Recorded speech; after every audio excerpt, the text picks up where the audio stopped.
ಸರ್ಕಾರದ ಮೂಲಕ ನೇಮಕ ಆಗಿದೆ. ನಮಗೂ ಒಂದು ಕನಸಿತ್ತು, ಕೇವಲ PUC ಅಂಕದ ಆಧಾರದ ಮೇಲೆ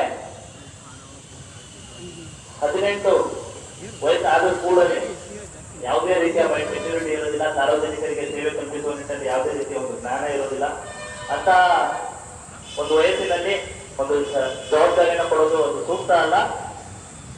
ಇದಕ್ಕೆ ಒಂದು CET ಬೇಕು ಅಂತೇಳಿ ನಾವು ಮೊದಲಿಂದ ಬೇಡಿಕೆ ಇಟ್ಟಿದ್ವಿ. ಅದರಂತೆ ರಾಜ್ಯ ಸರ್ಕಾರ ಈಗ ಗ್ರಾಮ ಆಡಳಿತಾಧಿಕಾರಿ ಹುದ್ದೆಯನ್ನ CET ಆಧಾರದ ಮೇಲೆ ಇದಕ್ಕೆ B.Ed, M.Ed, BSc ಇಂಜಿನಿಯರಿಂಗ್ ಯಾವುದೇ ಕೋರ್ಸ್ ಆದ್ರೂ ಮಾಡಿರುವಂತ ಈಗ ಎಲ್ಲ ಸ್ಪರ್ಧಾಳುಗಳಿಗೆ, ಎಲ್ಲ ವಿದ್ಯಾರ್ಥಿಗಳಿಗೆ ಅವಕಾಶ ಕಲ್ಪಿಸುವ ನಿಟ್ಟಿನಲ್ಲಿ ಸ್ಪರ್ಧಾತ್ಮಕ ಪರೀಕ್ಷೆ ಮೂಲಕ ಆಯ್ಕೆ ಮಾಡಿದೆ. ಕಳೆದ 1,000 ಗ್ರಾಮ ಆಡಳಿತಾಧಿಕಾರಿ ಹುದ್ದೆಯನ್ನ ಏನ್ ಆಯ್ಕೆ ಆಗಿದ್ದಾರೆ ಅವರೆಲ್ಲರೂ ಕೂಡ BSc, MSc, BCom, BE ಒಳ್ಳೆ ಸುಮಾರು ಜನ ಅದರಲ್ಲಿ ಮೊನ್ನೆ KS ಕೂಡ ಆಗಿದ್ದಾರೆ, PDOಗಳು ಆಗಿದ್ದಾರೆ, PSIಗಳು ಆಗಿದ್ದಾರೆ ತುಂಬಾ ಜನ.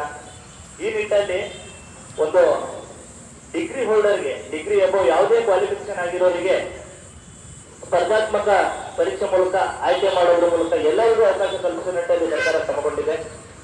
ನನ್ನೊಂದು ಮನವಿ, ನಾನು ಕೂಡ ಆ ಪ್ರಯತ್ನದಲ್ಲಿದ್ದೇನೆ.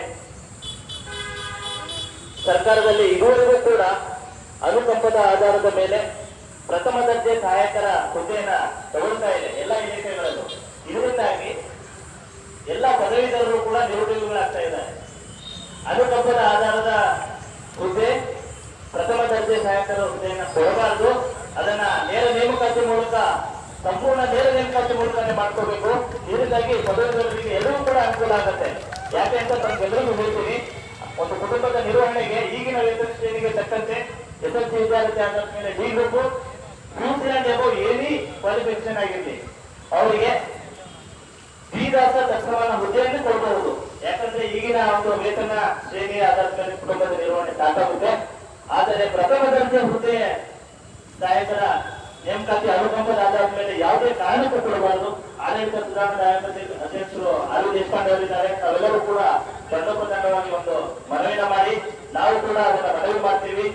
ಪ್ರಥಮ ದರ್ಜೆ ಸಹಾಯಕರಾಗಿ ನೇಮಕ ಆಗುವಂತಹ, ಅನುಕಂಪದ ಮೇಲೆ ನೇಮಕ ಆಗುವಂತಹ ವಿದ್ಯಾರ್ಥಿಗಳ ಮೇಲೆ ನೇಮಕ ಆಗುವಂತಹ ಹಲವಾರು ಪ್ರಕರಣಗಳನ್ನ ನಾವು ನೋಡಿದ್ದೀವಿ. ಸುಮಾರು ಜನ PUC ಫೇಲ್ ಆಗಿದ್ದಾರೆ, ಪಾಸ್ ಆಗಿದ್ದಾರೆ. ಸುಮಾರು ಜನ ಡಿಗ್ರಿ ಕಟ್ಟಿ ಪಾಸ್ ಆಗಿದ್ದಾರೆ, ಜಸ್ಟ್ ಪಾಸ್ ಆಗಿದ್ದಾರೆ. ಅವರೆಲ್ಲರೂ ಕೂಡ ಇವತ್ತು ತಹಶೀಲ್ದಾರ್ಗಳಾಗಿದ್ದಾರೆ, ಪ್ರಮೋಷನ್ ಆಗಿ AC-ಗಳಾಗಿದ್ದಾರೆ, ಪ್ರಮೋಷನ್ ಆಗಿ ADC-ಗಳಾಗಿದ್ದಾರೆ. ಇದರಿಂದಾಗಿ ಪದವೀಧರರಿಗೆ ಉದ್ಯೋಗದ ಅವಕಾಶ ಇದ್ದರೆ ನಿರುದ್ಯೋಗಿಗಳಾಗ್ತಾ ಇದ್ದಾರೆ. ಸರ್ಕಾರ ಅನುಕಂಪದ ನೇಮಕಾತಿಯನ್ನ, ಪ್ರಥಮ ದರ್ಜೆ ಸಹಾಯಕರ ಹುದ್ದೆಯನ್ನ ಕೊಡಬಾರದು. ಅದನ್ನ ಎಲ್ಲಾ ಪದವೀಧರರಿಗೂ ಕೂಡ ಅವಕಾಶ ಕಲ್ಪಿಸುವ ನಿಟ್ಟಿನಲ್ಲಿ ಕಾಂಪಿಟೇಷನ್ ಕೊಟ್ಟು KPSC ಮೂಲಕ ನೇರ ನೇಮಕಾತಿ ಮಾಡೋದ್ರ ಮೂಲಕ CNR ಅಮೆಂಡ್ಮೆಂಟ್ ಮಾಡಬೇಕು ಅಂತ ನಾನು ತಮ್ಮೆಲ್ಲರ ಮೂಲಕ, ಈ ವೇದಿಕೆ ಮೂಲಕ ನಾನು ಮನವಿ ಮಾಡ್ಕೊಳ್ತೀನಿ. ತಮ್ಮೆಲ್ಲರಿಗೂ ಕೂಡ ಶುಭವಾಗಿ ತಮ್ಮ ಏನು ಬೇಡಿಕೆಗಳನ್ನ ಇಟ್ಕೊಂಡು ತಾವೆಲ್ಲರೂ ಕೂಡ ಪ್ರತಿಭಟನೆ ಮಾಡ್ತಿದ್ದೀರಾ. ತಮಗೆ ಎಲ್ಲ ನ್ಯಾಯ ಸಿಗಲಿ ಅಂತ ನಾನು ಎಲ್ಲರ ಪರವಾಗಿ, ನಮ್ಮ ರಾಜ್ಯದ ಗ್ರಾಮ ಆಡಳಿತ ಪರವಾಗಿ ತಮ್ಮೆಲ್ಲರಿಗೂ ಕೂಡ ನಾನು ಶುಭವನ್ನು ಕೋರ್ತೀನಿ.